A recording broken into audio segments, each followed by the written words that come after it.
నల్లగొండ పట్టణంలో హిందూ వాహిని ఆధ్వర్యంలో ఉగాది పచ్చడి వితరణ కార్యక్రమం నిర్వహించడం జరిగింది. దీనికి ముఖ్య అతిథిగా గౌరవనీయ డిఎస్పీ శివరామ్ రెడ్డి సార్ గారు, మన 1 టౌన్ సిఐ రాజశేఖర రెడ్డి గారు మరియు మా సంఘ పెద్దలు ఋషివర్ధన్ గారు రావడం జరిగింది.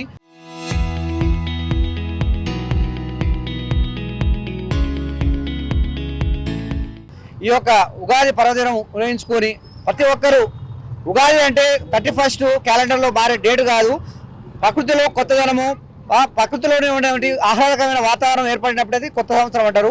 ఉగాది రోజు చెట్లు కానీ పుష్పిస్తాయి, కొత్తదనం ప్రకృతిలో ఏర్పడుతుంది. కాబట్టి ఉగాదినే ఈ సంవత్సరం మా అందరం కూడా ఆయురాగ్యాలతో హిందూ బంధువులందరూ కూడా దేశంలో సుభిక్షంగా ఉండాలని కోరుకుంటున్నాము. జై శ్రీరామ్. తరాల నరేష్ అండ్ వారి అందరూ కార్యకర్తలందరూ కూడా ఉగాది పర్వదినాన్ని ఘనంగా నిర్వహిస్తున్నారు. ఈ సందర్భంగా ఇక్కడ ఉన్నటువంటి పచ్చడి తయారు చేసి అందరికీ ప్రజలకు పంపిణీ చేయడం జరుగుతుంది. ఈ సందర్భంగా ప్రజలందరూ కూడా, ముఖ్యంగా తెలుగు ప్రజలందరూ కూడా సుఖ సంతోషాలతో ఐశ్వర్యాలతో సుఖంగా ఉండాలని ఈ సందర్భంగా కోరుకుంటూ అందరికీ మంచి జరగాలని, ప్రజలందరూ కూడా మంచి గురించి పోరాడాలని కొత్త సంవత్సరం సందర్భంగా మనవి చేయొచ్చు. పోలీస్ శాఖ తరఫున మరొకసారి అందరికీ శుభాకాంక్షలు తెలియపరుస్తుంది.